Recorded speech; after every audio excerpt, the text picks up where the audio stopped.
nimugorane n'umukama inkuru nziza ya Yesu Kristo nk'uko twayandikiwe na Mukamweranda.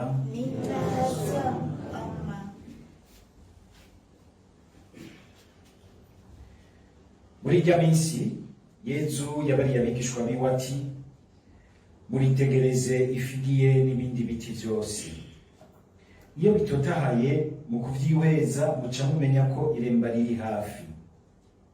Niko kuko nimwabona ibyo bishitse muramenye ko ubwami bw'Imana buri hafi. Rukuri ndababariye, urugwaruka ntiruzohera ivyo vyose bitaraba. Ijuru n'isi bizozimangana, ariko amajambo yanje ntazohera. Dushimagize iyi nkuru nziza ya Kristo.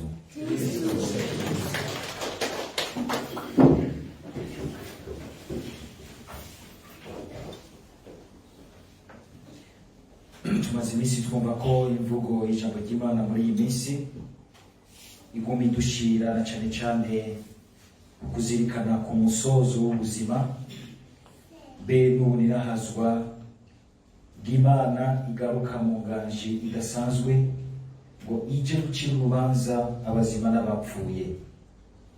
Ijambo ry'Imana rigasa n'iridusubiza mu kuzirikana rwose, mugira ntibijya bice vya nyuma vya credo ca gisabisho gihagazemo kwemera kwacu kose. Uyu munsi turiko turazirikana iki kigabane ca kane muri ubu buhanuzi bwa Daniyeli, ikigabane kirimwo iyi mvugo twumva y'ivyahishuwe, le style apocalyptique. Iyo iryo jambo burya hari ukungene mu mvugo y'igifaransa bisa nk'uko umenga ryaribwe isiguro yaryo.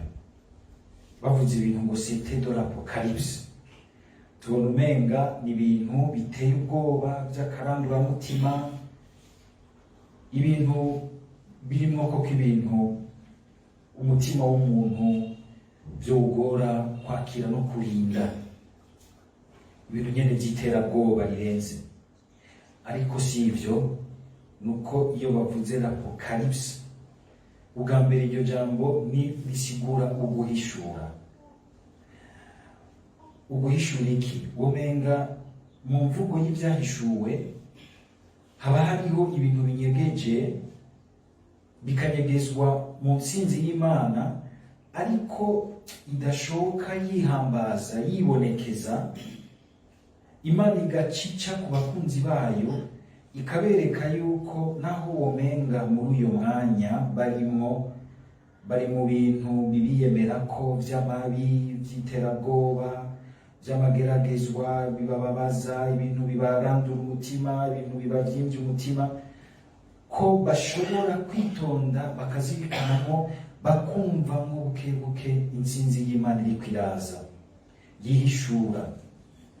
Ikihishura muri kurya kuntu umuntu ashobora kuba muri ivyo vyose, ariko ugasanga arafise ahantu bidashobora gukorako, ahantu yama yizigiye ubushobozi bw'ubuntu, ubushobozi bw'umutima mwiza, ubushobozi bw'iciza, ubushobozi bw'ineza ku citwa ikibi cyose.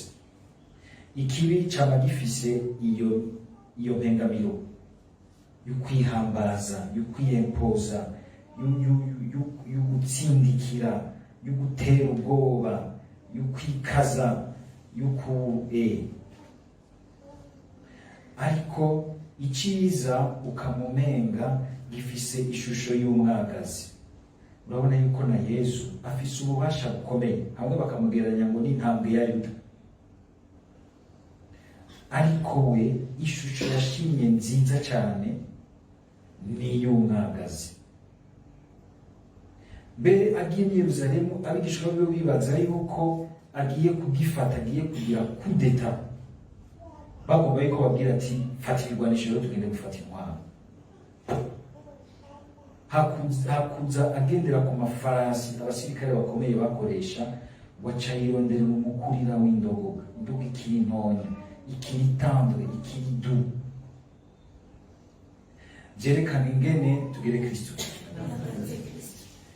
Intsinzi kandi intsinzi yamaho ihoraho yishurirwa abantu bazi kwitonda, bakumva ingene Imana ibabwira iti ntiwigere urahuga umutima, ntiwigere ureshwa umutima n'ibintu byuzuye ubwishime, ubwibone, ukwihambaza, ibiguvu by'imitsi. Ibyo byose bigenda birayoka tubona, ariko ineza yanyegeje mukazi ubona iriko iratsinda, iguma isokoroka. Ni hamwe n'abarundi bagiye barabyihweza, abasaje barazi kubibona. Ijambo ry'Imana mu gitabo c'imigani ikavuga ngo ubwishime bwose butegurira umuntu guhananuka. Ugomba gukoresha ingimba, atangingo irimo bihereza ku guhananuka. Nivyo rero kugira nti muri ibi bitabo cy'ubuhanuzi bwa Daniyeli, ibi cyane cyane twumvise uyu munsi, ngira ngo mwumvise ibintu by'ibikoko, igikoko gisa n'intambwe, ikindi bavuze ngo sinzi izina bacise tudakunze guhura naryo mu mvugo, icasa n'abari bito idumu.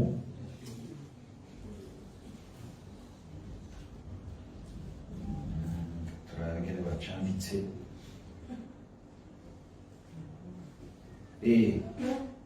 ucasa n'icitwa idumu, ubusinzi ko muzi carico urso, l'urso.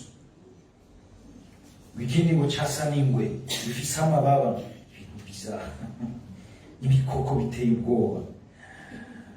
Aho hose ndagira ngo bakuvuga iki? Imvugo ifobetse, imvugo y'ibimenyetso, imvugo shushanyo iri kwishushanya intwaro zagiye zirakurikirana, hatanguye mbere yibarimo tuzi yuko yahamye gusa ikica abantu b'Imana. Iyi tumaze iminsi twumva hazoza izindi ntwaro z'Abapersi, Abamedi, haje n'ubundi bwami bwavuye buza no kubura burakomeye n'ibuzopfa busenyutse bw'Abaromani. N'uwo yavuze mu mpera muri iki gikoko giteye ubwoba bwose. Ariko tukumva mu nyuma akavuga ngo ingene ngo ibitabo rero ngo vyugururwa, bakabona umuntu w'umutamango afise umushatsi wera hose yera, ngo yicaye ku ntebe. Mu nyuma akavuga ngo uje ku bicu ngo nk'umwana w'umuntu. Ibyo bintu murabona icyo ari byo? Hariho benshi baca bagerageza ati uwo mutama yera derere hose, bakavuga ko ari Imana Data hangami, ngo yicaye ku ntebe, kuvuga araganje naho ubwami bwihambaza umeze nk'ibikoko bijyana, araganje kandi arindiriye igihe ciwe caha azorungika umwana wiwe, uyu mwana w'umuntu azoza ku bicu ngo yuzuye inganji, ngo kandi ubwami bwiwe n'ubwami budahera. Uyu duheruka guhimbaza nk'umwami, turabihimbaza kugira ngo n'ubundi ntituze turaranduka umutima n'ubwishime bw'intwaro zigenda zirahana, mbere zose zigaza ziyitira yuko zije kudukiza, umenga n'abakiza baje, ariko ugasanga zinyegejemo ikintu c'ubukoko. Bagereranije n'ibikoko bijyana, vyica, ibikoko byuzuye ububisha. Ariko umwana w'umuntu wakaza afise ishusho y'umuntu. Tugereke kitu. Niko Daniel akavuga intwaro, ariko ugiye kuraba intwaro si ikintu kirango, ni intwaro n'abantu. Kandi abantu bashobora gutegwa n'ubukoko si abantu gusa bari mu ntwaro. Hari n'igihe n'abantu bo mu ntwaro bagirwa ibikoko n'abandi bantu. Hari n'abantu bahindura abantu bakabahindura ibikoko, bakabakoresha ibintu bibahindura nk'ibikoko. Abantu b'ababisha, abantu b'abasassin de film, abantu bazi kuboreza igufa abandi, ukaba uri kurayumva utabyihanyura bwowe. shaka ubinyegeje mu ikoti, uko arabinyegeza mu ikoti, anyegeza ubukoko mu ikoti nziza, uragowe.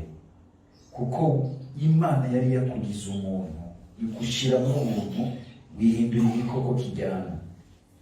Intumbero yawe ya nyuma utemeye muri iki gihe cyiza cy'ikigongo cy'Imana, kwakira kubona ingene Imana igutumirira gusubira mu buntu bwayo. Uwo binyegeje mu ikoti, cyangwa uwo binyegeje mu vyumviro vy'umugambi n'intwaro, cyangwa ubinyegeje mu kwihambaza mu bandi mu kibano, ufise inguvu uhindura inguvu z'ubukoko buniga ukarya uwo ushatse, ugabe. Urabe ko n'ibindi ko ndakubwira ko bitobaye n'ibya nyuma, bitobaye n'ibya nyuma. Garuka mu buntu muri wewe, mbere garuka mu buntu bw'Imana, kugira ngo urokorere ubuzima bwawe ushobora kwinjira mu bwami bw'ubuntu. Ashobora kuba ari umuntu hariya hejuru, nk'uko ashobora kuba ari umuntu ari muri twebwe. Turatora n'akantu k'ubukoko, akantu k'ububisha n'ubwiyorobetsi bishobora kwinyegeza no mu vy'Imana. Ugasanga abantu b'Imana bakoresha autorite yabo mu bukoko. Ashobora kuba ari urongoye imiryango y'abihebeye Imana, ashobora kuba ari urongoye abapati cyangwa urongoye iki. Ugasanga inguvu Imana yaguhaye ntuzikoresha mu ntumbero n'umutima w'umwagazi. Biratangaje ingene Yohani we nawe nyine yahavuye aza agakoresha imvugo y'ivyahishuwe, akayikoresha yivomye kwa Daniyeli, ingene avuga ngo umwagazi uzobaragira. Tugere kiso nari muzi ko ari icivugo c'umwepiskopi uhariya Ingozi, Musenyeri George. Ikivugo ciwe ni umwagazi uzobaragira.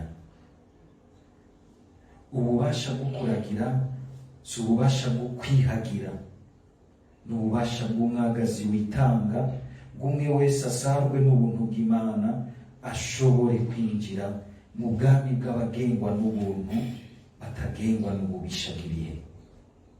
Dusaba Mukama rero kugira ngo natwe mu nguvu zose yaduhaye, mu bushobozi n'ububasha bwose yaduhaye, bushobora kuba ari ububasha bw'icicaro urimo, bushobora kuba ari ububasha bw'igitsina urimo. Uyu munsi igitsina gore Buraya kirafise ububasha gusumba igitsina gabo gifise ububasha aho iwacu muri Afurika. Bushobora kuba ari ububasha bw'uko uri mu magara meza, bushobora kuba ari ububasha bw'uko uterura ivyuma kandi aho uciye bakabona ko ufise biceps zose bakabukwiye. Bushobora kuba ari ububasha bw'uko uri mu baganje. Ububasha ni bwinshi.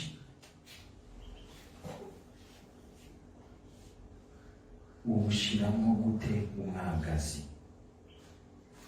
La douceur, la tendresse, ubushira kandi si umwagazi uwo ari wo wose, ngo ni umwagazi witanze.